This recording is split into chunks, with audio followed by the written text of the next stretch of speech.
வணக்கம் ஃப்ரெண்ட்ஸ். இன்றைக்கி நம்ம வீட்டோட சண்டே ஸ்பெஷல் என்னன்னு பார்க்கலாம் வாங்க. சூப்பரான சுட சுட சண்டேக்கு ஸ்பெஷலான ஒரு சிக்கன் பிரியாணி தான் பண்ணியிருக்கோம். அதுக்கு தேவையான பொருளை நான் எடுத்து வச்சுருக்கேன். வாங்க நமக்கு ஒன்று ஒன்றா சமைக்கிறப்ப நான் என்னென்ன பொருள் எவ்வளோ மெஷர்மெண்ட் போட்டேங்கிறத நான் கரெக்டாக சொல்கிறேன்.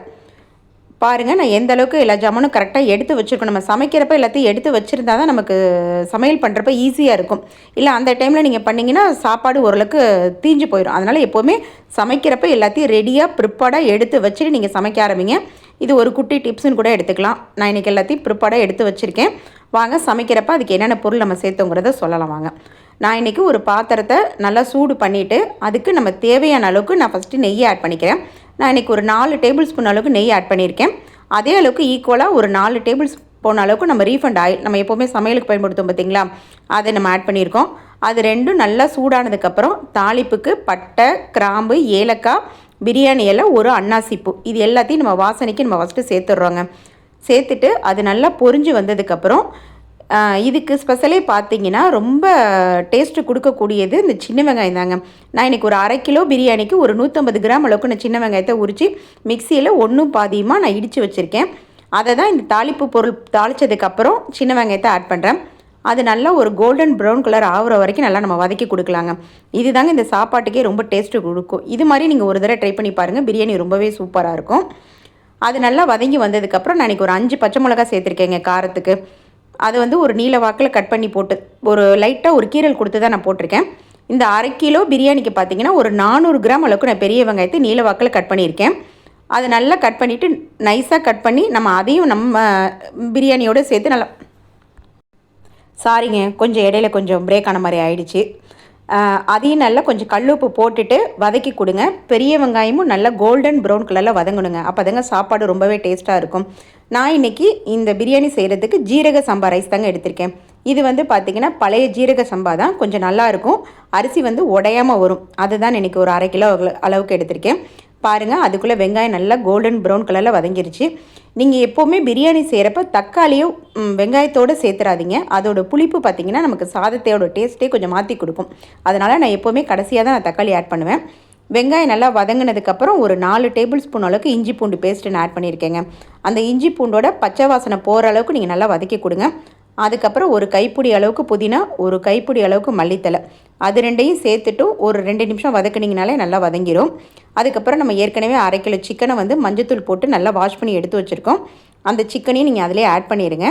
அதையும் ஒரு 5 நிமிஷம் நீங்கள் வதக்குனிங்கனாலே நல்லா கறி வெந்து வந்துடும். அந்தளவுக்கு நம்ம கறி வெந்தால் தான் நம்ம சாதத்தில் சாப்பிட்றப்ப நல்லா கறி வந்து பார்த்திங்கன்னா பஞ்சு மாதிரி சூப்பராக டேஸ்ட்டாக இருக்கும்.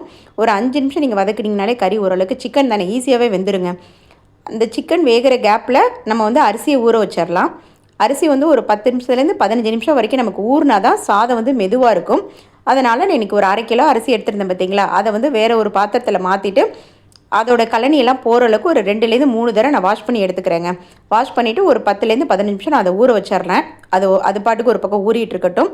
அதுக்கப்புறம் உங்களுக்கு தேவையான நீங்கள் வீட்டில் தனி மிளகாத்தூள் பயன்படுத்தினீங்கன்னா அதை சேர்த்துக்கோங்க. நான் இன்றைக்கி 1 டேபிள் ஸ்பூன் அளவுக்கு நான் தனி மிளகாத்தூள் சேர்த்துருக்கேன். 1 டேபிள் ஸ்பூன் அளவுக்கு நான் மல்லித்தூள், எல்லாமே தனியாக தான் நான் அரைச்சி வச்சுருப்பேங்க. பாருங்கள், நான் இந்த இடத்துல தான் நான் தக்காளி சேர்க்குறேன். பிரியாணி செய்கிறப்போ எப்போவுமே நீங்கள் தக்காளி ஃபஸ்ட்டு சேர்த்துறாதீங்க. அது வந்து டேஸ்ட்டு கொஞ்சம் நல்லா இருக்காது. நான் அதனால் எப்போவுமே கொஞ்சம் ஃபைனல் டச் இருக்கிறப்ப தான் நான் தக்காளி ஆட் பண்ணுவேன். நான் இன்றைக்கி ஒரு 50 கிராம் அளவுக்கு நான் தயிர் ஆட் பண்ணியிருக்கேங்க. அதுவும் நல்லா எல்லாத்தையும் சேர்த்து நீங்கள் வதக்கி கொடுத்தீங்கனாலே பாருங்கள் எந்தளவுக்கு சூப்பராக வந்திருக்குன்னு.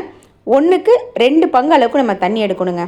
இதுதான் வந்து ஜீரக சம்பாவுக்கு ஈக்குவலாக இருக்கும். நம்ம பாஸ்மதி ரைஸுக்கு நான் 1க்கு 1.5 எடுத்தாலே போதும். கல் உப்பையும் போட்டுட்டு நல்லா மூடி போட்டு கொதிக்க விடுங்க. நல்லா கொதி வந்ததுக்கப்புறம் இது நம்ம ஏற்கனவே வீட்டில் ப்ரிப்பேர் பண்ணி வச்சுருக்க ஒரு பிரியாணி பொடிங்க. இது நான் இன்னொரு தடவை நான் அது பிரியாணி பொடி எப்படி பண்ணுறதுங்கிறது நான் சொல்கிறேன். அதில் 1 டேபிள் ஸ்பூன் அளவுக்கு நான் அதில் ஆட் பண்ணியிருக்கேன். ஆட் பண்ணிவிட்டு நல்லா கொதித்து வந்ததுக்கப்புறம் உப்பு காரெல்லாம் சரியாக இருக்கான்னு பாருங்கள். அந்த தண்ணி பார்த்திங்கன்னா ஒரு கல் அளவுக்கு நம்ம உப்பு கொஞ்சம் கூட இருந்தால் தான் நம்ம அரிசி போடுறப்ப ஈக்குவலாக வெந்து அந்த டேஸ்ட்டு பார்த்திங்கன்னா உப்போட டேஸ்ட்டு ஒரே மாதிரி ஈக்குவலாக இருக்கும். அதனால் உப்பு காரெல்லாம் சரியாக இருக்கான்னு பார்த்துட்டு நீங்கள் அரிசி ஆட் பண்ணிடுங்க. அரிசி போட்டதுக்கப்புறம் ரொம்ப கிண்டி விடாதீங்க, ஏன்னா அரிசி வந்து உடஞ்சி குழஞ்சி வந்துடும். சும்மா ஒரு 2 தடவை கிண்டி விட்டுட்டு மூடி கொடுத்துருங்க. அதுக்கப்புறம் பார்த்திங்கன்னா ஒரு 5 நிமிஷத்துலேயே நல்லா கொதித்து சூப்பராக இந்த பதம் இருக்கிறப்போ ஒரு 1/2 லெமனை நீங்கள் புழிஞ்சிட்டு அதுக்கப்புறம் தம்மு போட்டுடலாங்க. அதுக்கு நான் தம் போடுறதுக்கு அடுப்பில் ஒரு தோசைக்கல்லை ஃபஸ்ட்டு சூடுபடுத்திக்கிறேன். அது சூடானதுக்கப்புறம் நம்ம பிரியாணியோட பாத்திரத்தை அது மேலே எடுத்து வச்சுட்டு வாசனைக்காக ஃபைனல் டச்சுக்காக கொத்தமல்லியும் புதினாவும் கொஞ்சம் மேலமாக தூவி விட்டுட்டு நெய் ஆட் பண்ணிவிட்டு நான் இந்த துணி பார்த்திங்கன்னா நான் எப்போவுமே பிரியாணி செய்கிறப்ப பயன்படுத்துகிற ஒரு துணி தாங்க, காட்டன் கிளாத்து. அதை மூடி கொடுத்துட்டு தண்ணி அது மேலே வச்சிட்டிங்கன்னா ஒரு 15 நிமிஷம் கழித்து நீங்கள் எடுத்து பார்த்தீங்கன்னா சூப்பரான ஒரு பிரியாணி ரெடியாக இருக்கும். இந்த மெத்தடில் நீங்கள் பிரியாணி செஞ்சு பாருங்கள், டேஸ்ட்டு சூப்பராக இருக்கும். ட்ரை பண்ணி பார்த்துட்டு சொல்லுங்கள்.